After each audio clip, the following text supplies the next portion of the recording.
સફરજનનું બી હતું. મારે હવે એ કહેવું છે તમને કે સફરજનના બીમાં સફરજન હતું જ, પણ દેખાય નહીં. હતું જ સફરજન, દેખાય નહીં. જે તે વખતે તમે ના ન પાડી શકો કે સફરજનના બીમાં સફરજન નહોતું. સફરજનના બીમાં સફરજન હતું જ. આમ હાથમાં બી લઈ અને કોક જોય લાલ લાલ સફરજન, સફરજન સફરજન, હો તાજુમાજુ સફરજન, ભાઈ ભાઈ, એમ ન દેખાય. પણ એ જ બી એને યોગ્ય જમીન મળે, યોગ્ય માવજત મળે, યોગ્ય પાણી મળે, યોગ્ય પ્રકાશ મળે તો ડેફિનેટલી એમાંથી સફરજન બહાર આવે જ. પણ એ બી એને જો ક્યાંક ફેંકી દેવામાં આવે તો એનું અસ્તિત્વ ખતમ. સમજી રાખજો, દરેકે દરેક વિદ્યાર્થીમાં પણ એક આદર્શ માણસ બનવાનું, એક મહાનુભાવ બનવાનું, એક સેલિબ્રિટી બનવાનું, એના ક્ષેત્રમાં આગળ વધવાનું શક્તિઓ છે જ.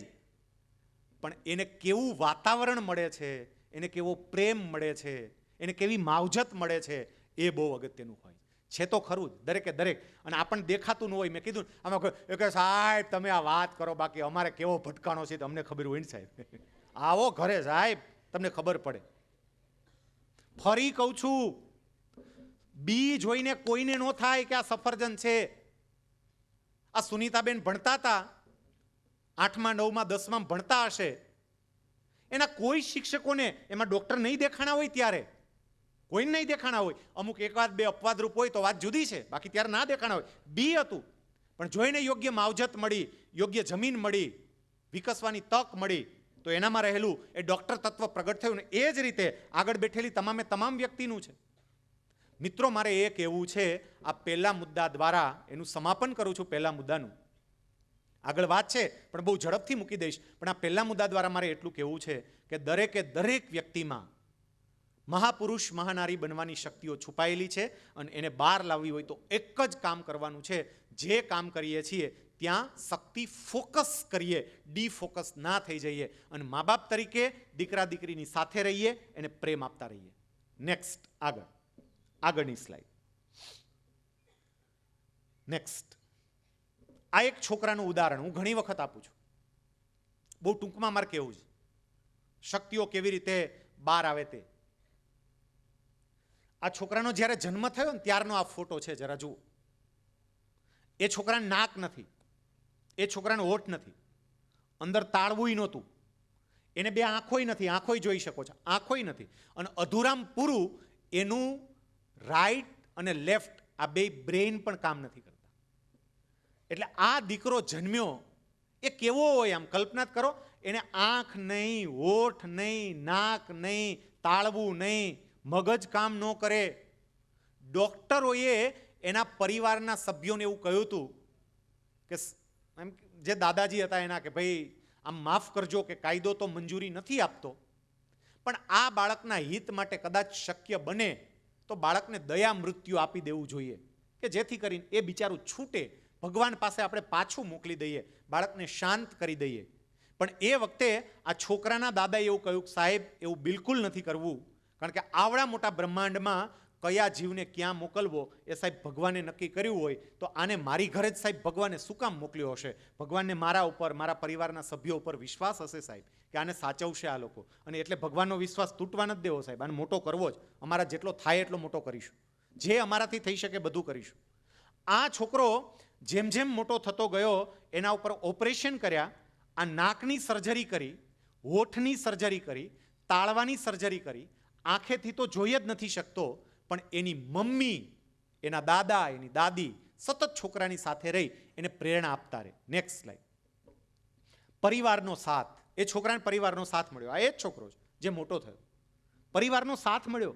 પરિવારના તમામ લોકો એને પ્રેમ કરે, એની જરૂરિયાતો સંતોષે, એને સતત બેટા તું કરી શકીશ, બેટા તું કરી શકીશ, બેટા તારે થશે, આપણે આમ કરીએ, આમ કરીએ, સતત પ્રોત્સાહન આપ્યા કરે. આ 15 ડિગ્રી વાળું હું કહું છું ને એવું ત્રીજા ભાગની અંદર, જ્યાં ત્રીજા ભાગની ન કહેવાય, 1 ડિગ્રી જેવું કહેવાય, પણ બધાએ થશે બેટા થશે, આપણે કરશું. નેક્સ્ટ. અને આ એનું પરિણામ આવ્યું. આ પરિણામનો ફોટો છે. હવે આ ફોટાની બાબતમાં કહું કે આ ફોટો શેનો દેખાય તે. આ એ છોકરો છે જે છોકરો જન્મ્યો ત્યારે એને નાક, હોઠ, તાળવું, આંખ કંઈ નહોતું, એનું મગજ પણ પ્રોપરલી કામ નહોતું કરતું. આ ફોટો છે આપણા દેશમાં બાળકોને આપવામાં આવતો ભારત સરકારનો સર્વોચ્ચ એવોર્ડ બાલશ્રી એવોર્ડ વિતરણનો, અને એ છોકરો બાલશ્રી એવોર્ડ લાવ્યો. આખા દેશનો ટોચનો જે એવોર્ડ કહેવાય ને એ આ છોકરો લાવ્યો છે, બાલશ્રી એવોર્ડ. કેમ એને બાલશ્રી આપ્યો? એની પાછળનું કારણ કહું, બાલશ્રી કેમ આપ્યો? કારણ કે આ છોકરો આંખ નથી, મગજ પણ બરોબર કામ કરતા નથી, પણ એ છોકરો એને શ્રીમદ ભગવદ્ ગીતાના 700 શ્લોક મોઢે છે. એને 11 ઉપનિષદોના તમામ મંત્રો મોઢે છે. સાંભળી ના, કારણ કે વાંચી તો શકતો નથી. એ છોકરો તમામ પ્રકારના વાજિંત્રો વગાડે છે. એ છોકરો સરસ રીતે ગાય છે. તમે કોઈ પણ ગીત આપો. એ છોકરો ચેસ રમે છે. બ્લાઇન્ડ ચેસ કેમ રમે? આમ મગજમાં ન ઉતરે. ચેસ રમે છે અને તમને હરાવી દે ચેસમાં. આ તમામ પ્રકારની એની શક્તિઓ બહાર આવી. શું કામ? તો કે પરિવારે પ્રેમ આપ્યો અને છોકરામાં આત્મવિશ્વાસ જગાવ્યો કે બેટા તું બધું કરી શકે. આપણે કોઈની ઘરે આ ઉત્તમ મારું જેવો દીકરો દીકરી નથી. આપણે તેના કરતાં ક્યાંય સારો છે. આ છોકરો જો બાલશ્રી એવોર્ડ લાવી શકતો હોય તો આપણો દીકરો દીકરી બોર્ડની પરીક્ષામાં સારા ટકા લાવી શકે. દીકરો અને દીકરી પોતે પોતાની જાતને ઓળખે અને મા બાપ એને પ્રેમ આપે. બીજી વાત ઉપર હવે હું આવું છું. આ પહેલી વાત ઉપર બહુ ભાર આપ્યો કારણ કે સૌથી અગત્યની હતી. Next slide. બીજી વાત કઈ તો સેટ યોર ગોલ. તમારો ધ્યેય નક્કી કરો. માત્ર મારામાં શક્તિઓ છે ને ક્ષમતાઓ છે ને એના ન ચાલે. ગોલ નક્કી કરો, ધ્યેય નક્કી કરો. તમે શું કરવાના છો, શું બનવાના છો. સાહેબ 16 વર્ષના થયા તમે, વિદ્યાર્થીઓને કહું છું, 16 વર્ષના, અમુક 17 વર્ષના, અને હજુય આપણું ધ્યેય નક્કી નથી. હજુય. અને વાત કરે તો હજી તમે નાના છીએ ના, એકબીજાને તાળી આપીને મેચ્યોરિટી, પરિપક્વતા આવી જ નથી. તાળી આપીને મજાક મસ્તી આ તે. કેટલાક અમે હજી નાના છીએ એવી વાત કહેતા હોય ને તો જરા કાન ખોલીને સાંભળજો કે તમે કેટલા નાના છો તે. બેંગ્લોરની અંદર નેશનલ ઇન્સ્ટિટ્યૂટ ઓફ સાયન્સમાં એક સેમિનાર હતો, એજ્યુકેશન સિસ્ટમ ઇન ઇન્ડિયા. અને આ સેમિનારમાં આપણા દેશની ટોચની 300 કંપનીના સંચાલકોને આમંત્રણ આપવામાં આવેલું. એક 18 વર્ષની ઉંમરનો કોલેજિયન છોકરો જીન્સનું પેન્ટ ટી શર્ટ પહેરેલું અને કાર્યક્રમના સ્થળે જતો હતો. સિક્યુરિટીવાળાએ અટકાવ્યો. છોકરાને કીધું ક્યાં જાય ભાઈ? આ કોઈ સામાન્ય કાર્યક્રમ નથી, આ કંઈ કોલેજનું ફંક્શન થોડુંક છે, ડાન્સ મ્યુઝિક કંઈ. અહીંયા તો બહુ મોટું પ્રવચન છે અને દેશની ટોચની કંપનીના સંચાલકોને બોલાવ્યા. છોકરો દલીલ કર્યા વગર બાજુમાં આવી ગયો. મોબાઈલમાં કોઈને રિંગ કરી કાવતા હતા. એ સિક્યુરિટીવાળા આરે આ છોકરાનો પરિચય કરાવતા એવું કહ્યું કે તમે આને અંદર આવતા અટકાવતા હતા, પણ આ છોકરો આજના આપણા કાર્યક્રમનો મુખ્ય વક્તા છે અને 300 કંપનીના સંચાલક આને સાંભળવા આવ્યા છે. આ વક્તા છે આજના કાર્યક્રમમાં. સાહેબ 18 વર્ષની ઉંમરનો છોકરો કાર્યક્રમનો વક્તા, 300 કંપનીના સંચાલકો એને સાંભળવા માટે આવે. 18 વર્ષ તમારા કરતા એક જ વર્ષ નાનો. ભારતની ટોચની કંપનીના સંચાલકો સાંભળવા આવે.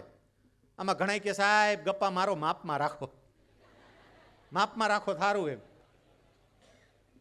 આ ઠંડુ થતું જાય છે કે વાતાવરણ, એમ તમારા ગપ્પા વધતા જાય છે. હું જે કંઈ પણ વાતો કરું છું ને તમામ સાહેબ ગૂગલ ઉપર ખાતરી કરજો. આ છોકરાનું નામ છે સુહાસ ગોપીનાથ. મૂછોનો દોરો નથી ફૂટ્યો અને છતાંય એને સાંભળવા માટે 300 કંપનીના સંચાલકો આવે. કેમ? કારણ કે આ છોકરો સૌથી નાનામાં નાની ઉંમરનો CEO છે, કંપનીનો સ્થાપક. 17 વર્ષની ઉંમરે એણે પોતાની કંપની શરૂ કરી. ઘણાને એમ થાય સાહેબ મોટા બાપના દીકરા બધુંય કરે. આ છોકરાની પરિસ્થિતિ એટલી ખરાબ હતી કે ભણતી વખતે કમ્પ્યુટર લેવું હતું ને એના પિતા પાસે કમ્પ્યુટર ખરીદવાના પૈસા નહોતા. પાર્ટ ટાઈમ નોકરી કરતો 14 વર્ષની ઉંમરે, તમારા કરતા નાનો હતો ત્યારે. બાપાના પૈસે લીલા લેર નહીં, પાર્ટ ટાઈમ નોકરી કરવાની. રોજ 4 કલાક નોકરી કરવા જાય એક સાયબર કાફેમાં એ શરત સાથે કે 3 કલાક હું કામ કરીશ અને 1 કલાક મને ઇન્ટરનેટ સાથે કમ્પ્યુટર મફતમાં વાપરવા દેવાનું. મને પગાર નથી જોતો, પણ મને ઇન્ટરનેટ સાથે કમ્પ્યુટરનો ઉપયોગ કરવા દો, મારા બાપા ખરીદી નથી શકતા. એવી રીતે કરીને એ છોકરાએ ધ ગ્લોબલ ઇન્ક નામની એમની કંપની, જે ઓનલાઈન આઈટી રિલેટેડ પ્રોબ્લેમ્સના સોલ્યુશન પૂરા પાડે એવી કંપનીની શરૂઆત કરી. અને 17 વર્ષની ઉંમરે એ પોતાની કંપનીનું રજિસ્ટ્રેશન કરાવવા માટે ગયો. 17 વર્ષની ઉંમર. પેલા કંપનીના જે કંપની રજિસ્ટ્રાર ઓફિસના અધિકારીઓ હોય છોકરાને જોઈને આશ્ચર્યમાં, આવડો છોકરો અને આ કંપની રજિસ્ટર્ડ કરાવવા આવ્યો, ડોક્યુમેન્ટ જોયા, એવરીથિંગ ઇઝ ઓકે. આપણે 11-12 કોમર્સમાં ભણતા હોય, આપણે articles of association, memorandum of association, memorandum of એસોસિએશનની કલમો આટલી એ બધું ભણીએ છીએ આપણે. આ છોકરાએ તૈયાર કર્યા, તૈયાર પોતાની રીતે કંપનીના articles of association, memorandum of association પોતે બનાવ્યા, રજિસ્ટર્ડ કરવા ગયો અને એ વખતે પેલા સરકારના અધિકારીઓ એવું કહ્યું, બેટા આ કંપનીનું રજિસ્ટ્રેશન કરવું અમારા માટે ગૌરવની વાત છે. બેટા આમ બહુ આનંદ થાય છે કે તારી કંપનીનું રજિસ્ટ્રેશન કરશું, પણ બેટા એક કામ કરજે, આવતા વર્ષે આવજે. છોકરો કે કેમ? એ કે બેટા આપણા દેશનો કાયદો 18 વર્ષથી નાની ઉંમરની વ્યક્તિને કંપની શરૂ કરવા ન દઈ શકે. આપણે ત્યાં કાયદો છે બેટા કે પુખ્ત વયની વ્યક્તિ જ કંપનીનો પ્રવર્તક બની શકે, કંપનીનો સ્થાપક બની શકે. બેટા તારી 17 વર્ષની ઉંમર છે, આવતા વર્ષે તારી કંપની આપણે શરૂ કરીશું, રજિસ્ટર્ડ કરી દેશું. આ છોકરો એ વખતે પેલા રજિસ્ટ્રાર ઓફિસના અધિકારીઓને જવાબ આપે છે કે સાહેબ 1 વર્ષ રાહ જોઈ મને ન પોહાય સાહેબ 1 વર્ષમાં તો મારી કંપનીને કામ કરતી કરી દેવી જ સાહેબ.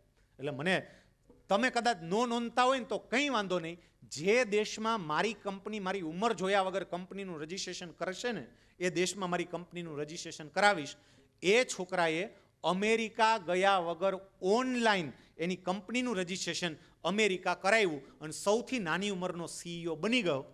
એટલું નહીં, આ છોકરો સુહાસ ગોપીનાથ, મેં કીધું કે હજી મૂછોનો દોરો નથી ફૂટ્યો, અને એ છોકરાની કંપની અત્યારે વિશ્વના 12 દેશોમાં કામ કરે છે અને 521 કર્મચારીઓને રોજગારી પૂરી પાડે છે. 12 દેશમાં કામ કરે છે. ધ્યેય, ગોલ નક્કી કરો શું કરવાના છો, તે કંઈક નક્કી કરીએ. અત્યારે બીજું કાંઈ નહીં તોય હું આગળ તમને કહેવાનો છું, બોર્ડની પરીક્ષાને ધ્યાનમાં લઈને આપણે કયા ગોલ નક્કી કરીએ. ટૂંકા ગાળાના, લાંબા ગાળાના, 2 પ્રકારના ગોલ હોય, 2 પ્રકારના ધ્યેય હોય. પણ નક્કી કરો, ગોલ નક્કી હશે તો એ દિશામાં આગળ વધાશે. જો ગોલ જ નક્કી નહીં હોય તો એ દિશામાં આગળ કેવી રીતે વધી શકશો? Next slide. આ એક ઉદાહરણ, જીવતું જાગતું ઉદાહરણ કે જો ગોલ નક્કી કર્યો હોય, ધ્યેય નક્કી કર્યું હોય તો તમે ક્યાં પહોંચો. આ છોકરી, એનું નામ છે જેસિકા કોક્સ. જેસિકા કોક્સ જન્મી ત્યારે એને 2 હાથ નહોતા. તમે એનો બાળપણનો ઓરિજિનલ ફોટો જોઈ શકો છો. 2 હાથ જ નથી. લોકો એને આર્મલેસ ગર્લ કહેતા, હાથ વગરની છોકરી, આર્મલેસ ગર્લ, હાથ જ નહીં. હાથ વગરની છોકરી જીવનમાં કરી શું શકે?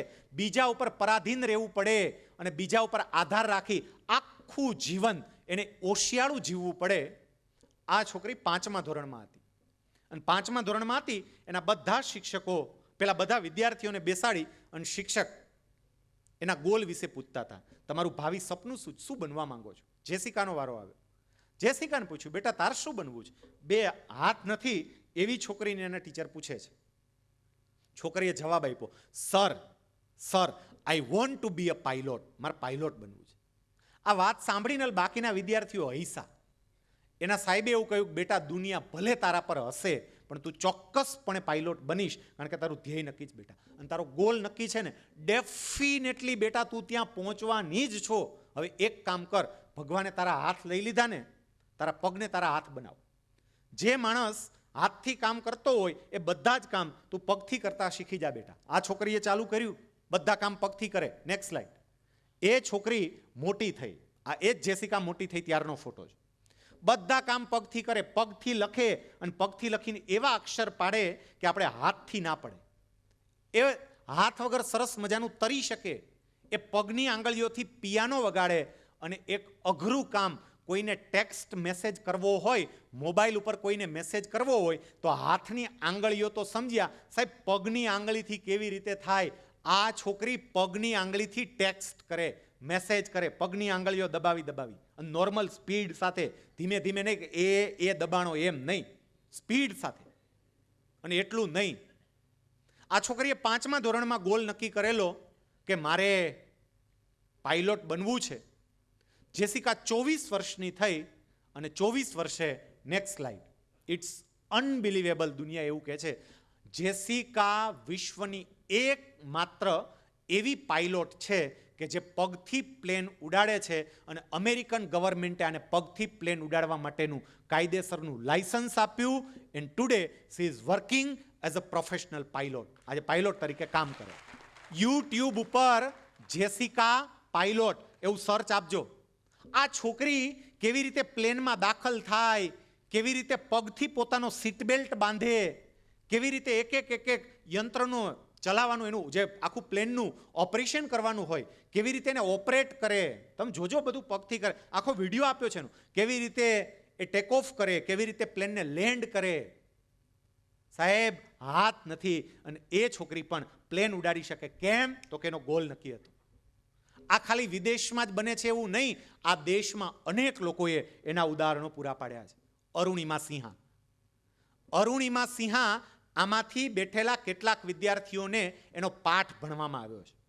અરુણિમા બહુ ઝડપથી કહું તમને તો, એક ભારતની એવી છોકરી, ઉત્તર પ્રદેશની, લખનૌની, ટ્રેન અકસ્માતમાં એનો એક પગ કપાઈ ગયો, બીજા પગમાં 2 સળિયા નાખ્યા, કરોડરજ્જુના હાડકામાં 4 ફ્રેક્ચર, દિલ્હી એમ્સ હોસ્પિટલ પથારીમાં પડી હતી.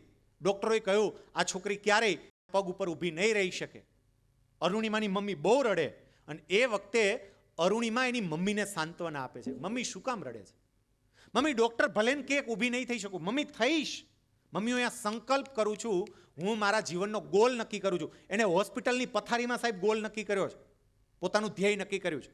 અને અરુણિમાએ એક કાગળ અને પેન લઈ અને હોસ્પિટલની પથારીમાં પડ્યા એ કાગળ અને પેન લઈ અને કાગળમાં એને લખ્યો પોતાનો goal, I want to climb mount Everest. મારે માઉન્ટ એવરેસ્ટ સર કરવું છે. જેને જેને આ વાંચ્યું ને એને થઈ ગયું કે આ છોકરી ગાંડી થઈ ગઈ, આ છોકરીને મગજ ચસકી ગયું છે. હવે પગ નથી, એક પગ કપાઈ ગયો, બીજા પગમાં 2 સળિયા, કરોડરજ્જુમાં 4-5 ફ્રેક્ચર, અને ડોક્ટરોએ કીધું કે ઊભી જ નહીં થઈ શકે, અને માઉન્ટ એવરેસ્ટ સર કરવાની વાત કરે. ચાલી ન શકે એમ કહે છે, અને આ છોકરી કહે મારે માઉન્ટ એવરેસ્ટ સર કરવું છે. માઉન્ટ એવરેસ્ટ સાહેબ ગિરનાર નહીં. આપણે ગિરનાર ચડવા ગયા હોય ને તો એ બીજા દિવસે આવીને આયોડેક્સની શીશીઓ ગોતે, લાવો એ કે ગરમ પાણી કરી દો, મમ્મી ગરમ પાણી કરી દો. -ડિગ્રી ટેમ્પરેચર, બ્લુ આઈસ, ઓક્સિજનની કમી, અને ત્યાં સાહેબ જવાનું. પણ આ છોકરીએ નક્કી કર્યું હતું, હોસ્પિટલમાંથી રજા મળી, ઘરે આવીને પ્રેક્ટિસ ચાલુ કરી, આર્ટિફિશિયલ લેગ લગાવ્યો. આર્ટિફિશિયલ લેગ કારણ કે ગોઠણથી જ પગ નથી એનો. આર્ટિફિશિયલ લેગ, ડુપ્લિકેટ પગ સાથે એ પ્રેક્ટિસ કરે. સાહેબ, ઘસાઈ લોહી નીકળીને આખો આર્ટિફિશિયલ લેગ રેડ થઈ જાય, લાલ થઈ જાય, છોકરી છોડે નહીં. પગ છોલાઈ જાય. ડોક્ટર કે આ હમકું હેરાન થઈશ, ઇન્ફેક્શન લાગશે. ફરી પાછી થોડી ટ્રીટમેન્ટ લે, પાછી ટ્રેનિંગ ચાલુ. 2011માં અરુણિમાનું એક્સિડન્ટ થયું હતું, અને 2013માં આ છોકરીએ ન કેવળ ભારત, આખી દુનિયાને આશ્ચર્યમાં મૂકી દીધું. ડોક્ટરે કહ્યું હતું કે આ છોકરી એના પગ ઉપર ઊભી નહીં થઈ શકે, અને અરુણિમાએ માત્ર 2 વર્ષમાં પ્રેક્ટિસ કરીને, ટ્રેનિંગ લઈને, પ્રોફેશનલ ટ્રેનિંગ પાસ કરીને માઉન્ટ એવરેસ્ટ સર કરવાનું શરૂ કર્યું. અને 2013માં આ છોકરીએ માઉન્ટ એવરેસ્ટ સર કરી લીધું, અને પગ ન હોવા છતાં માઉન્ટ એવરેસ્ટ સુધી પહોંચી. બીજી ભલામણ કરું, યુટ્યુબ ઉપર અરુણિમા સિંહા ફૂલ ઇન્ટરવ્યુ એવું સર્ચ આપજો.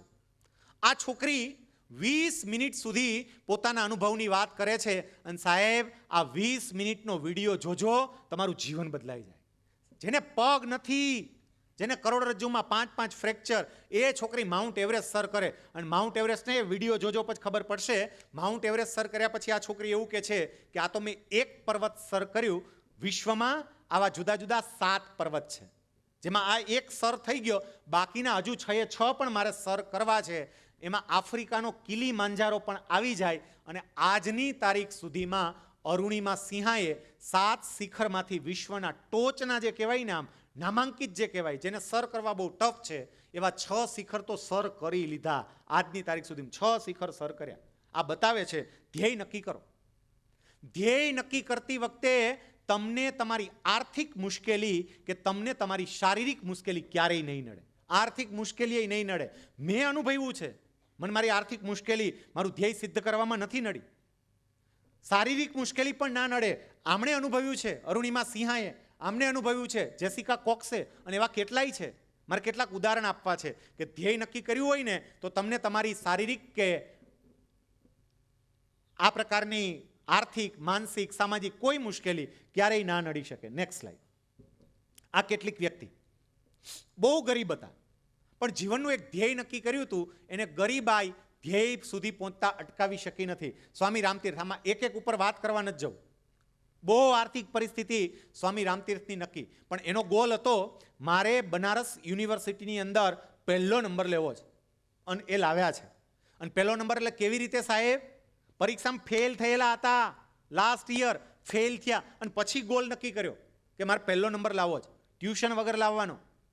પહેલો નંબર લાવ્યા એટલું નહીં, એને જેટલા પ્રશ્નો પૂછાયા હતા ને, કેટલાક આ વાત સ્વામી વિવેકાનંદના નામે ચડાવે છે. સ્વામી વિવેકાનંદની નહીં, આ વાત સ્વામી રામતીર્થની છે કે જ્યારે એમણે યુનિવર્સિટીની પરીક્ષા આપી, ફેલ થયા અને સંકલ્પ કર્યો હતો કે મારે યુનિવર્સિટી ટોપ કરવું છે, એને બીજા વર્ષે જ પરીક્ષા આપી. ફેલ થયેલી વ્યક્તિ ટોપરનો સંકલ્પ કરે, ધ્યેય નક્કી કરે છે, ટ્યુશન વગર, આર્થિક પરિસ્થિતિ નહોતી, જાત મહેનત કરીને. અને એ પરીક્ષામાં એણે જે જવાબ લખ્યા હતા, આપણને ઓપ્શનલ આપ્યા હોય, પછી પૂછ્યું હોય કોઈ પણ 3 ગણો, 4 આપ્યા હોય, કોઈ પણ 3 ગણો. સ્વામી રામતીર્થે એની યુનિવર્સિટી એક્ઝામમાં તમામ ક્વેશ્ચન એટેમ્પ્ટ કર્યા, અને દરેક વખતે ઉપર લખે, જેમ ઓલે પૂછ્યું હોય ને કોઈ પણ 3 ગણો, આ ઉપર જવાબ શરૂ કરતા પહેલા ઉપર લખે કોઈ પણ 3 ચકાસો, અને પછી 4 જવાબ આપે. અને યુનિવર્સિટી ટોપ કર્યું, અને અત્યાર સુધીનો રેકોર્ડ કોઈ બ્રેક નથી કરી શક્યું. આર્થિક પરિસ્થિતિ ધ્યેય સિદ્ધ કરતા અટકાવી ના શકે. ગોપાલ કૃષ્ણ ગોખલે ભણવામાં બહુ જ તેજસ્વી, હોશિયાર, મહેનત કરે, આર્થિક પરિસ્થિતિ નબળી, ભાભીએ ઘરેણા વેચી અને એને ભણાવ્યા હતા. લાલ બહાદુર શાસ્ત્રી, ભારતના વડાપ્રધાન, આપણે એમ જોઈએ ઓહ દેશના વડાપ્રધાન, પણ લાલ બહાદુર શાસ્ત્રી ભણવા માટે જતા, વચ્ચે રસ્તામાં નદી આવતી, નદી ઓળંગવી હોય ને સાહેબ, હોડીવાળો ચારાના ફી લેતો, ચારાના ફી ન હોય એની પાસે, 25 પૈસા ન હોય હોડીવાળાને દેવા માટે, એટલે શું કરે? પોતાના બધા કપડાં કાઢે, પ્લાસ્ટિકની બેગ રાખી હોય, પ્લાસ્ટિકની બેગમાં કપડાં નાખે, તરતા તરતા સામે જાય, ભીના કપડાં કાઢી એને નીચોવે, નવા કપડાં પહેરે, ભીના કપડાં પ્લાસ્ટિકની બેગમાં નાખી સ્કૂલે જાય, અને સ્કૂલ પૂરી થાય ફરી પાછું એવી જ રીતે આવવાનું, તરતા તરતા નદી ઓળંગવાની, કારણ કે હોડીવાળાને દેવાના પૈસા નહોતા. અને એ માણસ ભારતના વડાપ્રધાન બન્યા હતા, ડૉક્ટર APJ અબ્દુલ કલામ. આપણે બધા ઓળખીએ છીએ. ડૉક્ટર કલામ રામેશ્વરમના નાના એવા ઝૂંપડામાં રહે, અને આ દેશના સૌથી મોટામાં મોટા મકાનમાં એ પહોંચી ગયા. કેમ? એનું એક ધ્યેય હતું. એમના શિક્ષકે બતાવ્યું હતું, બેટા ઓલા પ્લેનની સામે જોવે છે, એમને જોયા ના કર, પ્લેન શું કામ ઉડે છે એ જ શોધ. અને એને ત્યારથી આમ એટલા સપનાઓ જોયા. એના ટીચરે બતાવ્યા હતા, ડૉક્ટર સુબ્રમણ્યમ. એ વારે વારે યાદ કરે, ડૉક્ટર સુબ્રમણ્યમ અય્યર, મારા એ ટીચર, એમ કરીને. ત્રીજી વ્યક્તિ, ત્યાર પછીની વ્યક્તિ મંગેશ મહાસ્કર. મંગેશ મહાસ્કર મુંબઈની ઝુંપડપટ્ટીમાં રહેતો છોકરો હતો. સાવ સામાન્ય નાની એવી ચાલી, ઘરમાં સુવાની જગ્યા નહીં. એટલે આ છોકરો બહાર સ્ટ્રીટ લાઇટ નીચે બેસીને વાંચે, અને મહારાષ્ટ્ર બોર્ડની પરીક્ષામાં પહેલો નંબર લાવી. નાગરત્ના, તામિલનાડુની છોકરી, તામિલનાડુમાં ભિખારણની છોકરી, એની માં ભિખારણ હતી, ભીખ માંગવાનું કામ કરે. ભિખારણની દીકરી શું કરી શકે? પણ એને સપનું જોયું કે મારે બહુ સારા ટકા લાવવા છે. તામિલનાડુ બોર્ડની પરીક્ષામાં નાગરત્ના, ભિખારણની દીકરી, આખા બોર્ડમાં પહેલો નંબર લાવી. આપણા બાપા પૈસાદાર હોય તો જ નંબર આવે એવું ના હોય. આ લોકોએ સાબિત કરી દીધું કે પૈસા ના હોય ને, પણ જો ધ્યેય નક્કી હોય તોય આગળ વધી શકાય, નંબર લાવી શકાય. નેક્સ્ટ, કેટલીક એવી વ્યક્તિઓ કે જેને શારીરિક તકલીફ હતી, પણ શારીરિક તકલીફ હોય એને અટકાવી શકી નથી. આમાં કોઈને આપણને શારીરિક તકલીફ નથી. કદાચ કોઈને એકાદી નાની તકલીફ હોય તો પણ આપણને આગળ વધતા અટકાવી શકે ને. આ બધા તમે જોઈ લો, હેલન કેલર, આંધળી, બેરી, મૂંગી, ભગવાને 3 મહત્વના અંગો લઈ લીધેલા, પણ આમ છતાં એને 54 દેશોનો પ્રવાસ કરેલો. એ વ્યક્તિએ અલગ અલગ 32 જેટલા પુસ્તકો લખેલા. આંધળી વ્યક્તિ છે, પણ ક્યાં પહોંચી? ધવલ ખત્રી, અમદાવાદનો છોકરો છે, અને અમદાવાદનો છોકરો પતંગ ઉડાડતી વખતે ઇલેક્ટ્રિક શોક લાગ્યો, 2 હાથ કાપવા પડ્યા. એને હાથ નથી, ધવલને અહીંથી હાથ નથી, કોણીથી હાથ જ નથી, એટલે આમ કોણીથી પીછી પકડે અને ચિત્રો બનાવે. અદ્ભુત પેઇન્ટિંગ્સ કરે છે, અદ્ભુત. એનું ચિત્ર જોઈને આમ આપણે ઠરી જઈએ એવા ચિત્રો તૈયાર કરે. અને સાહેબ ખાલી 10 મિનિટમાં ચિત્ર અહીંયા તમારી સામે આખું પેલું મૂકે, કલર મૂકી દે, અને નાચતો જાય, કૂદતો જાય, અને ચિત્ર તૈયાર કરતો જાય. 10 મિનિટમાં ચિત્ર તૈયાર. ધ્યેય નક્કી કર્યું, મારે આ કક્ષાએ પહોંચવું છે, પહોંચ્યો. બિથોવાન બેરો હતો, સાંભળી નહોતો શકતો, પણ પિયાનો વગાડવામાં માસ્ટર. એને પિયાનોનું નક્કી. કેટલાક કીધું, એલા બેરો છો, તને તારું ન સંભળાતું, તો પિયાનો કેવી રીતે વગાડીએ? તું શું વગાડે છે? એ કે હું અનુભવીશ. ભલે મને અવાજ ન સંભળાય, હું અનુભવીશ. બિથોવાન બેરો હતો પણ પિયાનો વાદનમાં સમગ્ર વિશ્વમાં નામ કાઢી ગયો. જામ રણજીતસિંહજી, જેના નામે આજે રણજીત ટ્રોફી રમાય છે, જામનગરના મહારાજા. એ પણ ઘણા થાય કે એને શું શારીરિક તકલીફ હતી. જામ રણજીને એક આંખ જ નહોતી, એક આંખે એક કાણા હતા, એક આંખે દેખાતું નહોતું. જેની એક આંખ ન હોય એ ક્રિકેટમાં શું કરે? જેની એક આંખ ન હોય એ ક્રિકેટમાં શું કરી શકે? પણ એમને એક આંખ નહોતી અને તોય સાહેબ અદ્ભુત ક્રિકેટ રમ્યા છે. ત્યાર પછી વિલ્મા રુડોલ્ફ, જેવી રીતે મેં અરુણિમા સિંહાની વાત કરી, વિલ્મા રુડોલ્ફને લખવો હતો, એ ચાલી નહીં શકે એવું કીધું હતું, અને વિલ્મા રુડોલ્ફ ઓલિમ્પિક્સમાં 3 ગોલ્ડ મેડલ લાવી છે. લખવો હતો તો પણ નોર્મલ વ્યક્તિઓની સાથે દોડી અને 3 ગોલ્ડ મેડલ લાવી છે. સ્ટીફન હોકિન્સ અત્યારનો બ્રહ્માંડના એક પછી એક રહસ્યો જે બહાર મૂકી રહ્યો છે. સ્ટીફન હોકિન્સને જોજો જ ખરા, શરીરનું એક અંગ નો હલે, ખુરશી ઉપર મૂર્તિની જેમ બેહી રહે, ખાલી એક આંગળી આટલી આંગળી હલે અને હડપચીનો આ ભાગ હલે, ન બોલી શકાય કાંઈ નહીં, અને છતાંય બ્રહ્માંડના રહસ્યો ખોલે છે. મારે તમને એ કહેવું છે કે તમારી કોઈ શારીરિક પરિસ્થિતિ જો ગોલ નક્કી કર્યો હોય ને તો તમને સિદ્ધ કરતા નહીં અટકાવી શકે. નેક્સ્ટ, અહીંયા નક્કી થયેલા ગોલની બાબતમાં તમે આટલું યાદ રાખજો, ધ્યેય તમારું લખો. તમે જે કંઈ પણ કરવાના હોય લખીને રાખો, ખાલી પેલું નહીં. અત્યારે આ સેમિનાર તો જ સાર્થક થયો કહેવાય ઘરે જઈ અને એક વિદ્યાર્થી પોતાનો ગોલ લખે. જેટલા ટકા લાવવાના હોય લખો અને લખી અને દિવાલ ઉપર ચોંટાડો. હું બહુ પ્રેક્ટિકલ માણસ છું, અવાસ્તવિકતામાં માનનારો નથી. અને હું એવું નથી કહેતો કે તમે 60% લાવતા હોય તો ઘરે જઈને 99.99 PR નીચે કૌંસમાં એક્ટિવા એમ લખવાની જરૂર નથી. પણ 60% લાવો છો, 65નો ગોલ તો લખો. 65 લાવો છો, 70નો તો લખો. અને યાદ રાખજો, જે મિત્રો 90 ઉપર આવે છે ને, જો સેજ નક્કી કરો ને તો A1 અઘરું છે જ નહીં, પહોંચી અગાય. 90 ઉપરવાળા પહોંચી અગે. જ્યાં છો ત્યાંથી એક સ્ટેપ થોડું ગોલ આગળ નક્કી કરો અને નક્કી કરીને ચોંટાડીને રાખો. સતત એની સામે જોયા કરો અને પછી જોજો એ શું અસર કરે. એક પ્રેક્ટિકલ ઉદાહરણ બતાવું. નેક્સ્ટ, આ એક છોકરી, એનું નામ યશ્વી રામાનુજ. આજે હું તમને વાત કરવા માટે આવ્યો છું. 2015ની ઘટના છે. 2015માં આવો જ સમય હતો, લગભગ ઓગસ્ટ મહિનો હતો. આ સપ્ટેમ્બર ચાલે છે, 1 મહિનો પહેલા તમારા કરતા. અને રાજકોટમાં આવો જ એક સેમિનાર, મેં આ ધ્યેયની વાત કરી. એ છોકરી મને મળવા માટે આવી એના મમ્મી પપ્પા સાથે, અને પછી મને એવું કહે છે કે સાહેબ તમારી આ ગોલવાળી વાત મને બહુ ચોંટી ગઈ, અને સાહેબ મારે નક્કી કરવો જ ગોલ. મેં શું બેટા તાર શું ગોલ નક્કી શું કરો? મને કે સાહેબ 99.99 PR બોર્ડ ફર્સ્ટ. બહુ સારું બેટા. એ છોકરી ઘરે ગઈ, એક ડ્રોઈંગ પેપર લીધું. ડ્રોઈંગ પેપરમાં એણે સૌથી પહેલાં પોતાનું નામ લખ્યું, રામાનુજ યશ્વી. પછી નીચે એને પોતાનું ધ્યેય લખ્યું, બોર્ડ ફર્સ્ટ માર્ચ 2016, 99.99 PR. આટલા PR સાથે હું બોર્ડ ફર્સ્ટ આવીશ. એટલું જ નહીં, નીચે એને સબ્જેક્ટ વાઇઝ માર્ક લખ્યા. મેથ્સમાં આટલા, સાયન્સમાં આટલા, એસએસમાં આટલા, આમાં આટલા, દરેકના સબ્જેક્ટ વાઇઝ માર્ક લખ્યા. આ સબ્જેક્ટમાં 100માંથી આટલા માર્ક લાવીશ. એને ઘરમાં આ ચોંટાડ્યું. આ એના ઘરમાં જઈને મેં પાડેલો ફોટો છે, એના ઘરમાંથી આ ફોટો પાડ્યો અને ત્યાં ચોંટાડેલું છે. એની સાબિતી રૂપે જો બરોબર આમ દેખાય તો કોર્નર ઉપર સેલોટેપ પણ લગાડેલી છે. ત્યાં એ પેલું લખી છે ડિઝાઇન જેવું કર્યું અને પછી કોર્નર ઉપર સેલોટેપ લગાડી દીધી. આ ધ્યેય નક્કી કર્યું. ખાલી ધ્યેય નક્કી કર્યું એમ નહીં, ધ્યેય નક્કી કર્યા પછી એ ધ્યેયને પાર પાડવા માટે એ છોકરી મચી પડી અને પરિણામ શું આવ્યું? નેક્સ્ટ, બોર્ડનું રિઝલ્ટ ડિક્લેર થયું. આ એ છોકરીની માર્કશીટ, યશ્વી રામાનુજ. ફોટો જરા ક્લિયર નથી આવ્યો. આ એ જ છોકરીની માર્કશીટ અને એમાં સબ્જેક્ટ વાઇઝ માર્ક એને જે ધાર્યા હતા ને સબ્જેક્ટમાં એવા જ માર્ક સાહેબ. 1-2 સબ્જેક્ટમાં 1-2 માર્ક આગા પાછા થયા, પણ મેથ્સમાં 100 આઉટ ઓફ 100 તો 100 આઉટ ઓફ 100. જેને નક્કી કર્યું તે.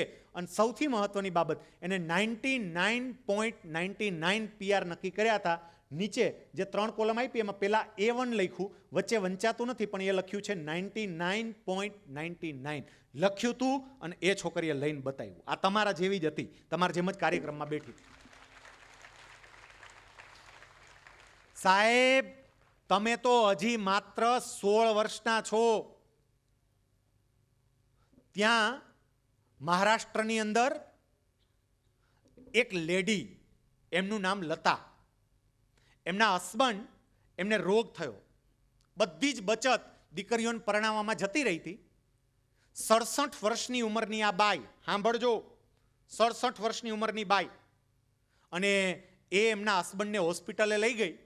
ડૉક્ટરોએ કહ્યું કે આને ટ્રીટમેન્ટ માટે શહેરમાં લઈ જવા પડશે. સગાવાલા પાસેથી પૈસા ઉછીના આન તેન કરી હસબન્ડને લઈ શહેરમાં ગઈ. એકલી બાઈ 67 વર્ષની ઉંમરની શહેરમાં ગઈ, અને શહેરમાં ગઈ એના હસબન્ડને મોટી હોસ્પિટલમાં દાખલ કર્યા. ત્યાં એવું કહેવામાં આવ્યું કે કેટલાક આવા રિપોર્ટ્સ કરાવવા પડશે જેનો ખર્ચ બહુ મોટો હતો. બાઈ મૂંઝાણી, પૈસા નહીં, શું કરવું? હોસ્પિટલની બહાર આવી, થાકેલી બહુ હતી, અંદર એના પતિની ટ્રીટમેન્ટ ચાલતી હતી. બહાર આવી નાસ્તો કરવા માટે હોસ્પિટલની બહાર એક લારીએ ગઈ, નાસ્તો લીધો પસ્તીમાં, અને પસ્તીમાં નાસ્તો કરતી હતી ને ત્યાં પસ્તીના એક સમાચાર પર એની નજર ગઈ, બાઈ ચોંકી ગઈ. 67 વર્ષની ઉંમરની બાઈ ચોંકી, અને એ સમાચાર એ હતા કે મેરેથોન સ્પર્ધા, મેરેથોન દોડ, અને પ્રથમ વિજેતાને મોટું ઇનામ. આ જોયું અને તરત આમ મનમાં નક્કી કર્યું હું મેરેથોનમાં દોડું. ગઈ પાર્ટિસિપેટ કરવા માટે, ના પાડી, 68 વર્ષ છે, નો હાલે આ મેરેથોનમાં. પહેલાં બધું રજીસ્ટ્રેશન કરાવવું જોઈએ, આ તે. બીજા ત્રીજા દિવસે હતી, પ્રેક્ટિસ માટે ટાઈમ નહીં. આને બધી વાત પોતાની રજૂ કરી, મારા પતિને મારે જીવાડવાનો છે, હોસ્પિટલના પૈસા જોઈએ, ગમે એમ કરો, મને પાર્ટિસિપેટ કરવા દો. લતા કરે એનું નામ, અને એમના હસબન્ડનું નામ ભગવાન કરે. આ લતા કરે એમણે બધી વાત કરી, એટલે પેલા આયોજકોએ એને પાર્ટિસિપેટ કરવા દીધું. એની આરે ભાગ લેનારા ટ્રેક સૂટ પહેરેલા હતા, સારામાં સારા શૂઝ પહેરેલા હતા. આ બાઈ પાસે ટ્રેક સૂટ નહીં, સાડી પહેરેલી, સાડી સામાન્ય ગામડાની બાઈ પહેરે એમ, અને એને અહીંયા ગોઠણ સુધી સાડી ઊંચી કરી અને બરોબર બાંધી દીધી. પગમાં પહેરવા માટે શૂઝ એક બાજુ રહ્યા, પગમાં ચપ્પલ પણ નહીં. કોઈ દિવસ દોડેલી નહીં, પણ નક્કી ધ્યેય કર્યો કે મારે મારા પતિને બચાવવો છે અને મારે મેરેથોનમાં પહેલો નંબર લેવો. સિનિયર સિટીઝન કેટેગરીમાં એ બાઈએ દોડવાનું ચાલુ કર્યું. આમ મગજમાં બેહે એમ નથી. 68 વર્ષની ઉંમર, અને 68 વર્ષની ઉંમરે દોડવાનું એટલે, અને મેરેથોનમાં દોડવાનું. એ બાઈ દોડી, જીતી, પહેલો નંબર લીધો, ઇનામ લાવી અને રકમ હોસ્પિટલમાં લાવી. જીતી, પહેલો નંબર લાવી છે. અને મારી આ વાત ઉપર વિશ્વાસ ન આવતો તો એ પાછું કહું, યુટ્યુબ ઉપર સર્ચ આપજો. એ જે દોડે છે ને તમે જોજો જ ખરા. આપણને એમ થાય આનો ધ્યેયને પાર પાડવા માટે કેવી રીતે દોડે છે.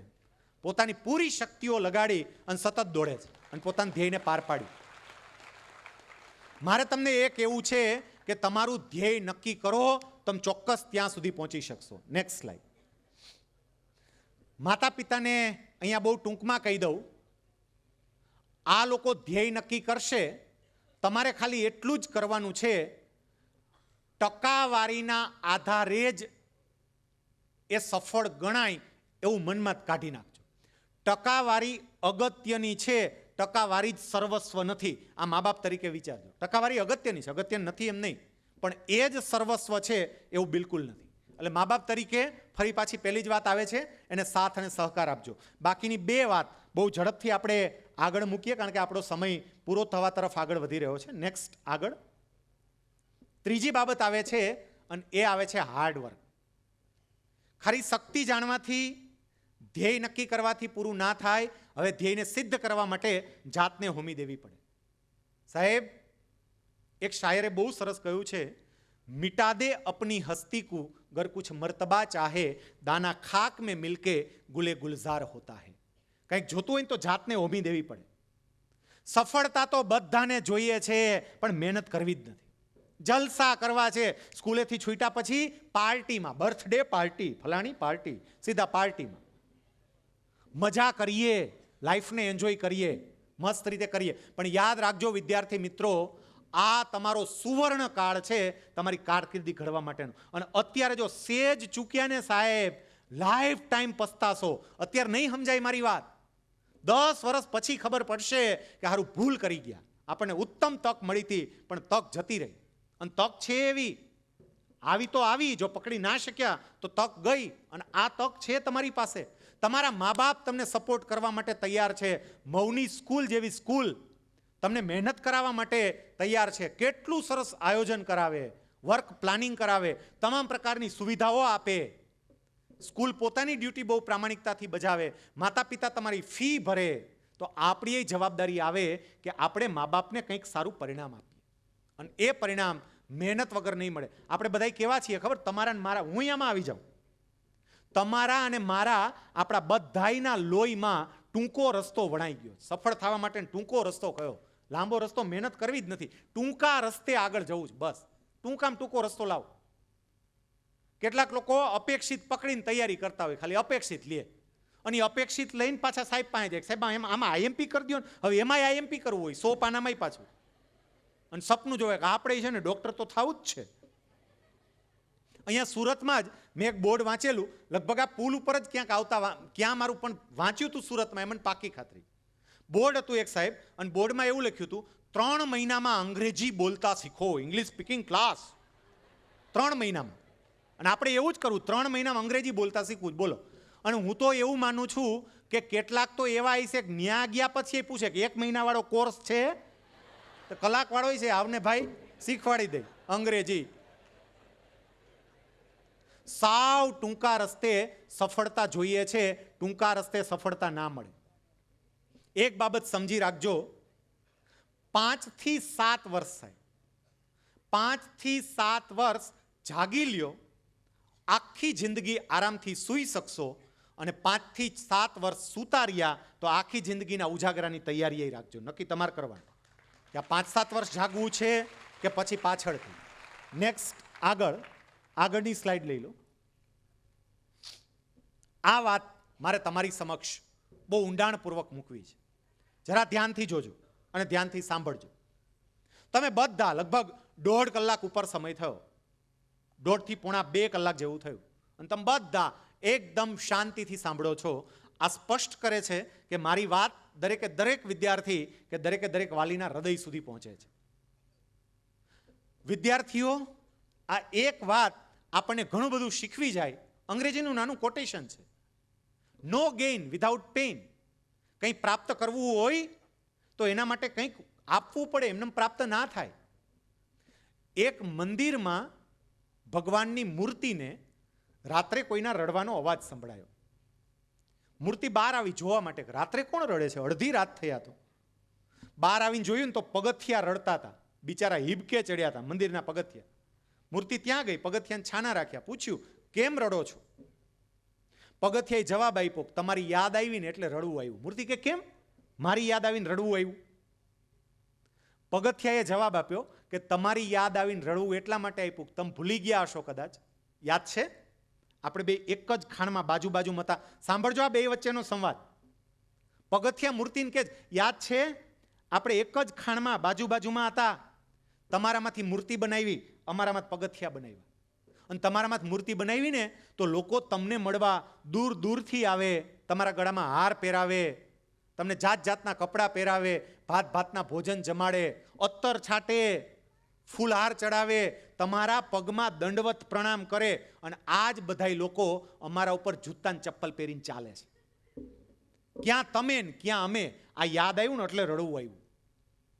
હવે સામે મૂર્તિ જવાબ આપે છે. મૂર્તિ એવું કહ્યું કે તારી બિલકુલ વાત સાચી છે, આજે અમે આ કક્ષાએ પહોંચ્યા અને તું ત્યાં છો. પણ હવે એ દિવસ યાદ કર જ્યારે આપણને બેયને ખોદીને બહાર કાઢ્યા હતા. યાદ કર, બે બાજુમાં જ હતા, એક જ ખાણમાં હતા. એક જ દિવસે આપણને બંનેને ખોદીને બહાર કાઢ્યા. મારા કરતાં પણ વધારે સારો પથ્થર તું હતો. આવું મૂર્તિ પગથિયાને પાણાને કહે છે. મારા કરતાંય સારો પથ્થર હતો. અને મૂર્તિકારે નક્કી કર્યું તારામાંથી જ મૂર્તિ બનાવીશ, મારામાં મૂર્તિ બનાવી નહોતી એને.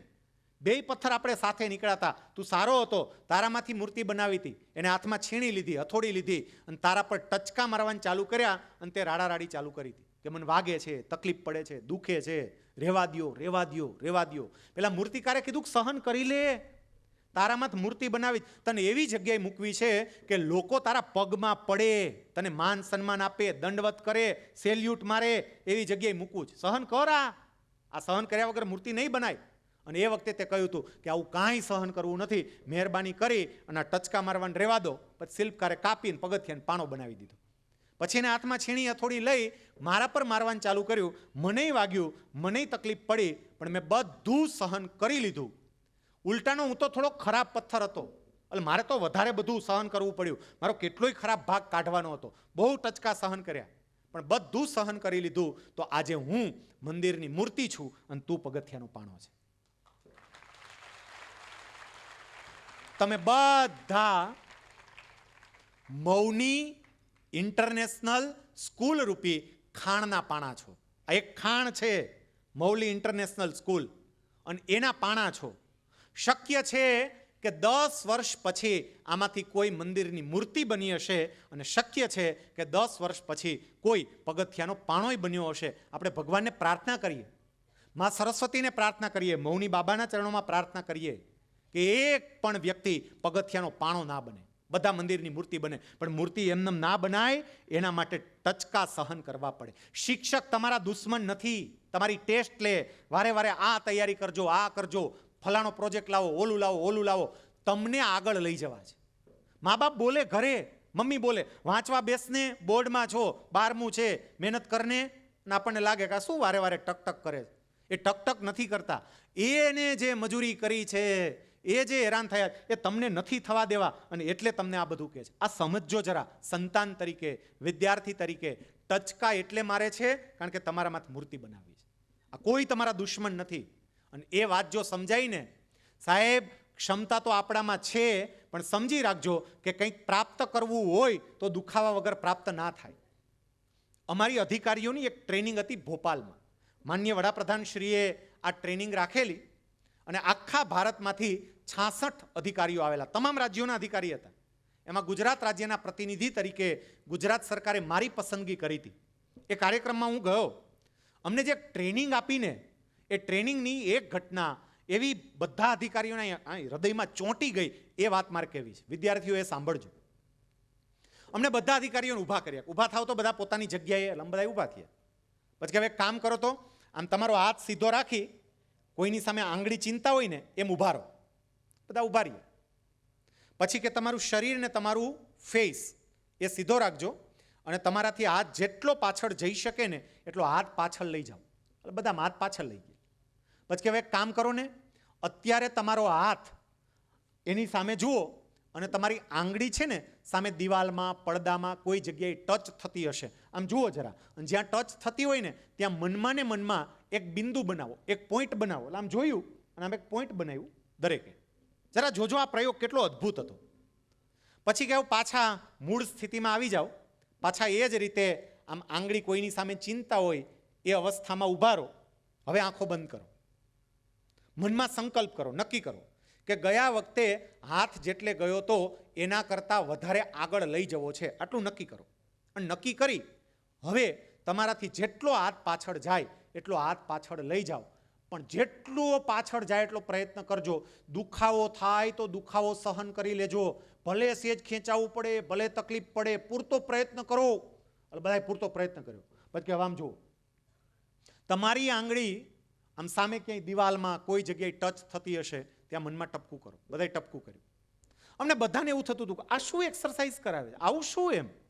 પણ પછી એણે જે તારણ આપ્યું છે, અદ્ભુત તારણ આપ્યું. અમને બધાને પૂછ્યું કે તમે 2 વખત આમાં હાથ લઈ ગયા, સામે આમ ટપકા કરવાનું કહ્યું, ટપકું એક જ જગ્યાએ થયું કે ટપકા 2 અલગ અલગ જગ્યાએ થયા? બધાનો જવાબ હતો કે અલગ અલગ જગ્યાએ 2 ટપકા થયા. પેલું ટપકું છે એ અહીંયા થયું હતું, બીજું ટપકું અહીંયા થયું. અલગ અલગ જગ્યાએ થયા. પછી એમણે તારણ આપ્યું, પહેલું ટપકું એટલે આપણે બધા જે ક્ષમતાએ કામ કરીએ છીએ તે, અને બીજું ટપકું એટલે ભગવાને કામ કરવાની જે ક્ષમતા આપી છે તે. ભગવાને તો અહીંયા સુધીની આપી છે, આપણે અહીંયા અટકી જઈએ છીએ. સમજો મિત્રો, બોર્ડના લાખો વિદ્યાર્થીઓ અહીંયા સુધી તો આવતા જ હોય અને અહીંથી અટકી જતા હોય, પણ અહીંથી અહીંયા પહોંચનારાને અહીંયા મંચ ઉપર બોલાવી મમ્મી પપ્પા સાથે સન્માન થતું હોય એ એમનેમ ન થાય. અહીંથી અહીંયા પહોંચવામાં એને દુખાવો થયો હોય, એ સહન કર્યો હોય, દુખાવો થાય, સહન કરે, ત્યારે મમ્મી પપ્પા સાથે મંચ ઉપર આવે, અને બાકીના એ સામે બેઠા બેઠા તાળીઓ જ પાડવાની હોય, કારણ કે એ અહીંથી અટકી ગયા હોય. ક્ષમતા તો છે, નથી એમ નહીં, પણ દુખાવો ચાલુ થાય એટલે બંધ કરી દઈએ છીએ. દુખાવો એટલે એ સંદર્ભમાં કહું છું કે કોઈ બાબતને સમજવા માટેનો પ્રયત્ન કરે, અઘરી લાગે એટલે પાના તરત વાળી દઈએ છીએ. એમ નહીં, સમજીએ, પાર કરો. તકલીફ પડે, શિક્ષકને મળો, ગાઈડને મળો, હોશિયાર વિદ્યાર્થીને મળો, પણ એ મુદ્દો ક્લિયર કરી અને આગળ વધો. તકલીફ પડશે, પણ જે વ્યક્તિ તકલીફ સહન કરે એ વ્યક્તિ આગળ પહોંચી શકે. મહેનતના સંદર્ભમાં મારે એટલું જ કહેવું છે કે જેટલી મહેનત થઈ શકે એટલી કરજો. સાયન્સના વિદ્યાર્થીઓ યાદ રાખજો, તમારા માટે તો એક એક માર્ક અગત્યનો છે. કોમર્સ માટે છે, પણ સાયન્સ માટે તો એક એક માર્ક અગત્યનો. હાય પણ બહુ હું ફેર પડ્યો, હાય દેખ હાય હું ફેર પડ્યો. હું કોણ પડતું? બહુ ફેર પડે સાહેબ. કેટલાય એવા કિસ્સા જોયા છે કે વિદ્યાર્થીને માત્ર 3 માર્ક માટે, રાજકોટનો અમારો એક વિદ્યાર્થી માત્ર 3 માર્ક માટે ગવર્મેન્ટ મેડિકલ કોલેજમાં એડમિશન ના મળ્યું. બી ગ્રુપનો સ્ટુડન્ટ 3 માર્ક માટે સાહેબ ના મળ્યું. સેલ્ફ ફાઇનાન્સમાં મળે છે અને હવે સેલ્ફ ફાઇનાન્સમાં જાશે, જેની ફી વર્ષની 4.5 લાખ રૂપિયા છે. 5 વર્ષનો અભ્યાસક્રમ, વર્ષની 4.5 લાખ રૂપિયાની ફી. 5 વર્ષ, 4 જ ગણો ને, 4.5 નથી ગણવું. 5 વર્ષ ગણો, 20 પંચાને 100, પેલું 20 લાખ રૂપિયા થયું. 5 ચોક 20, 4 ગણીએ 5 વર્ષની 20 લાખ રૂપિયા થયા. અને 50 હજાર બીજા ગણો તો 2,50,000 બીજા, 22,50,000 રૂપિયા થયા. સાહેબ જો એ 3 માર્ક વધારે લાવ્યો હોત તો ગવર્મેન્ટ મેડિકલ કોલેજમાં એને એડમિશન મળ્યું હોત, અને ગવર્મેન્ટ મેડિકલ કોલેજમાં એડમિશન મળ્યું હોત તો 25,000માં એનું MBBS પૂરું થાત. એ 25,000નું MBBS હવે 22,50,000માં પડશે. આપણા 3 માર્ક આપણા બાપાને 22 લાખમાં પડે છે. હેલા નથી, 22 લાખમાં પડે. અને એટલે મેક્સિમમ મહેનત કરીએ, જેટલી મહેનત થઈ શકે. હું એમ નથી કહેતો કે આપણે તૂટી જ પડીએ, ટેન્શનમાં આવી જઈએ, તણાવમાં આવી જઈએ. પ્રેમથી જેટલી મહેનત થઈ શકીએ મહેનત કરીએ, ચોક્કસપણે એનું યોગ્ય પરિણામ મળશે. અને હવે છેલ્લી વાત ઉપર આવવું છે. નેક્સ્ટ આ બાબત લઈ અને પછી થોડી વાત કરી એક વિડીયો સાથે આપણે કાર્યક્રમને પૂરો કરવા તરફ જશું. અટકાવે જ શું? મહેનત કરવામાં અથવા સારા પર્સન્ટેજ લાવવામાં અડચણ ક્યાં છે એ સમજો. આ રહી બધી અડચણ. મોબાઈલ, ઇન્ટરનેટ, ટીવી અને સામાજિક પ્રસંગો. વિદ્યાર્થીઓ, તમે મોબાઈલનો ઉપયોગ કરો કે ના કરો, મારા બાપુજીનું એમાં કાંઈ જાય નહીં. પણ એટલું તો ચોક્કસ કે તમારા બાપુજીનું બહુ જશે. આ સમજી રાખજો, મારા બાપુજીને કાંઈ ના જાય. બધાય 11મા ને 12મામાં સ્માર્ટફોન લઈને બેસી ગયા છો. તમારી જાતને જરા પ્રશ્ન પૂછો. આ કડવી વાત છે પણ કડવી વાત કહીશ. તમારી જાતને પ્રશ્ન પૂછો, આ મોબાઈલની તમારી જરૂર શું છે? પૂછો જાતને પ્રશ્ન. એવો કયો ધંધો લઈને બેઠા છો કે મોબાઈલ વગર તમારો એ ધંધો ચાલે એમ નથી? આ એક બાબત સમજી રાખજો, એવી છે જે તમારી એનર્જીને ફોકસ થવા નહીં દે, ડીફોકસ કરી દેશે તમારી એનર્જી. અને એટલે આ બાબતથી જેટલા દૂર રહો ને એટલો ફાયદો થશે. આપણે ફોકસ નહીં કરી શકીએ આ વસ્તુ, એનો પોઝિટિવ ઉપયોગ થાય બહુ સારી વાત છે, પણ પોઝિટિવ ઉપયોગ કરતાં નેગેટિવ ઉપયોગ વધારે થાય છે. તમારા મોબાઈલમાં કેવા વિડીયો આવે છે, તમારા મોબાઈલમાં કેવા મેસેજ આવે છે, તમારા મોબાઈલમાં કેવા ફોટો આવે છે, એ તમારા મમ્મી પપ્પાને ખબર હોય કે ના હોય, મને ખબર છે. અને એ વિડીયો જોયા પછી, એ મેસેજ જોયા પછી, એ ફોટા જોયા પછી આપણે ભણવાના હતા. આપણું ધ્યાન કેમિસ્ટ્રીમાં રહેવાનું હતું, આપણું ધ્યાન એકાઉન્ટ્સમાં, વાણિજ્ય વ્યવસ્થામાં રહેવાનું હતું. સાહેબ ભણાવતા હોય કાર્બન ચક્ર, ને આપણને દેખાતું હોય બીજું ચક્ર જે વિડીયોમાં જોયું હોય. કે મને કંઈ ખબર પડી નહીં, ક્યાંથી પડે? ખરેખર કહું છું, તમારા મા બાપને તમારે કાંઈ મોટામાં મોટી ભેટ આપવી હોય ને તો એ ભેટ આ છે કે બોર્ડના વર્ષમાં છો, બોર્ડની પરીક્ષાને માત્ર 150 દિવસ જેવો સમય બાકી છે. અને 150 દિવસનો સમય બાકી હોય ને તો હવે આ 5 મહિના મોબાઈલ સ્વિચ ઓફ કરી મમ્મી પપ્પાને ગિફ્ટ તરીકે આપી દેવાય. હું બોર્ડની પરીક્ષા પૂરી થાય પછી ઉપયોગ કરી, પછી કરજો, રોજ 10 કલાક વાપરજો. અત્યારે આ 150 દિવસ અઘરું કામ છે, સહેલું કામ નથી, એ મને સમજાય. પણ હિંમત કરો અને પછી તમે ભણવામાં જુઓ કે તમને શું પરિણામ મળે. છેલ્લી વાત હવે મારે તમને કહેવી છે. મેં તમને 3 મુદ્દા કીધા. નંબર 1, તમારી જાતને ઓળખો. નંબર 2, તમારું ધ્યેય નક્કી કરો. નંબર 3, તમારી જાત તમારા ધ્યેયને હોમી દો, સખત મહેનત કરો. જેટલી વધારે મહેનત થઈ શકે એટલી વધારે મહેનત કરો. સાયન્સનો એક સિદ્ધાંત છે, દિમાગ અને શરીર એ બંને પાસેથી જેટલું કામ લેશો ને એટલું કામ કરશે. જો આની પાસે કામ લેવાનું બંધ કરી દેશો ને તો આ કામ કરશે નહીં, એ સમજી રાખજો. આની પાસેથી કામ લો તો આ કામ કરવા તૈયાર છે, આની પાસેથી કામ નહીં લો તો કામ નહીં કરે. શરીરનું એવું છે. હું પ્રમુખ સ્વામી મહારાજની બહુ નજીક રહ્યો છું. પ્રમુખ સ્વામી મહારાજે 95 વર્ષની ઉંમરે આ દુનિયા છોડી. પ્રમુખ સ્વામી જ્યારે 90 વર્ષના હતા, છેલ્લા 5 વર્ષ એ થોડા નિષ્ક્રિય રહ્યા, આરામ કર્યો. 90 વર્ષની ઉંમર સુધી એણે જે કામ કર્યું છે, દિવસ રાત, સવારના ઉઠ્યા હોય મોડી રાત સુધી કાર્ય ચાલુ રહે. 95 વર્ષની ઉંમર, ફરી કહું 5 કાઢ નાખો, પણ 90 વર્ષની ઉંમર સુધી એનું કામ. એમની જગ્યાએ અત્યારે મહંત સ્વામી મહારાજ આવ્યા છે, 85 વર્ષની ઉંમર છે, અને મહંત સ્વામી મહારાજ રોજ સવારે 3:45 વાગે જાગે છે અને રાત્રે 10:30 વાગે સૂવે છે. 3:45 વાગ્યાથી રાતના 10:30 વાગ્યા સુધી 55 વર્ષની વયે કામ કરે છે. અને આપણે 16 વર્ષની વયે 2 કલાક વાંચવામાં થાકી જઈએ છીએ. 2 કલાક વાંચે ત્યાં બીજા હાલાલી કે ફ્રેશ થવા જાય, ચા પીવા જવી પડે, બહુ થઈ ગયું કે 2 કલાક તો બહુ થઈ. જરા વિચારીએ અને એ પણ સમજીએ કે જાતને હોમ્યા વગર સફળતા નહીં જ મળે. મેં મારું ઉદાહરણ આપ્યું ને સાહેબ, એમને નથી પહોંચાતું, અહીંયા તકલીફ પડે, દુખાવો થાય. ક્લાસ 2 તરીકે નોકરી કરતો હતો ને, ગામડે રહેતો હતો, પરિસ્થિતિ સારી નહોતી જ, અને ત્યાંથી રાજકોટ અપડાઉન કરતો. ક્લાસ 2 તરીકે નોકરી કરતા કરતા ક્લાસ 1 અધિકારીની પરીક્ષાની તૈયારી કરતો હતો. રોજ સવારે 3 વાગે ઉઠીને વાંચું, અને 3 વાગે ઉઠું ને, બહાર મોઢું ધોવા આવું, ફ્રેશ થવા, બ્રશ કરવા, અને પેલી લોબી ઓસરીમાં જોઉં, પપ્પા સૂતા હોય ખાટલો ઢારીને, ભાઈ સૂતો હોય, નિરાતે નિંદર માણતા હોય, અને ત્યારે બહુ બળતરા થતી કે આ કેવા બધા સૂતા છે, મારે જ જાગવાનું. પણ મનમાં તરત વિચાર આવતો, ક્લાસ 1 અધિકારી તારે બનવું છે, એને નથી બનવું, તો તું જાગ. એમ યાદ રાખજો, ડોક્ટર, એન્જિનિયર, ચાર્ટર્ડ એકાઉન્ટન્ટ કે અધિકારી તમારે બનવું, તમારા બાપા એક મમ્મીએ નથી બનવું. એ સૂતા હોય પણ આપણે જાગવું પડે, એ આરામ કરતા હોય પણ આપણે મહેનત કરવી પડે. અને જે મહેનત કરશે એ ચોક્કસપણે અહીંયા સુધી પહોંચી શકશે. છેલ્લી વાત એ છે કે આ બધું કરતી વખતે નિષ્ફળતા મળે તો બેસી નહીં જતા, સતત પ્રયત્ન કરતા રહેજો. નિષ્ફળતા મળે ને જે વ્યક્તિ બેસી ગઈ, હવે મારાથી નહીં થાય એમ કરીને જે બેસી જાય એ ક્યારેય સફળ ના જાય. 2-5 માર્ક ઓછા આવે, કંઈ વાંધો નહીં. શું કામ ઓછા આવ્યા જાણીએ, એને દૂર કરવાનો પ્રયત્ન કરીએ. અમિતાભ બચ્ચનના પિતા હતા હરિવંશરાય. डर कर नौका पार नहीं होती, कोशिश करने वालों की कभी हार नहीं होती. એક વખતે છોકરો, એને સપનામાં ભગવાન આવ્યા, એટલે આ છોકરાએ ભગવાનને પૂછ્યું, પ્રભુ મેં એવું સાંભળ્યું છે કે તમે દરેકનું નસીબ પહેલેથી લખી નાખો, સાચું? ભગવાન કે બિલકુલ સાચું. છોકરો કે પ્રભુ મારે એ ચોપડા જોવા હોય તો તમે બધાનું નસીબ લખો તે? ભગવાન કે આમ તો મારા સિક્રેટ ચોપડાઓ છે, કોઈ જોઈ ના શકે, પણ તને બતાવું. ભગવાને છોકરાને લઈને ગયા. એક બહુ જ મોટું મેદાન હતું અને મેદાનમાં લાખોની સંખ્યામાં ચોપડા પડેલા. ચોપડા જોઈ અને પેલા છોકરાએ ભગવાનને કહ્યું, પ્રભુ કેટલા બધા ચોપડા. ભગવાન કે હોય જ ને, 7 અબજ માણસો છે અને 7 અબજનું લખેલું છે, તો ચોપડા તો આટલા થાય ને.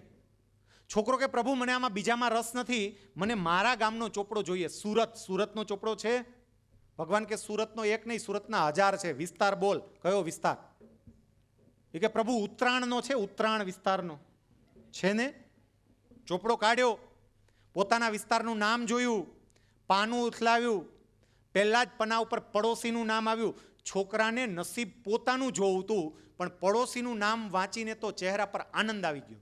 કારણ કે આપણને આપણું જાણવામાં રસ હોય એના કરતાં બીજાનું જાણવામાં વધારે રસ હોય. માર્ક ઝુકરબર્ગને આ ખબર પડી ગઈ એટલે જ ફેસબુક ગયું, બીજાનું જ ગોતતા હોય. નામ પાડોશીનું વાંચ્યું, નસીબ વાંચવા માટે નીચે નજર કરી, પાનું કોરું. છોકરો વિચારે છે પાનું કોરું કાં? પછી મનમાં બીજો વિચાર આવ્યો કે આમે પાડોશી કાકોય કોરો જ છે, તો નસીબ એ કોરું જ હોય, કાકા જેવું જ.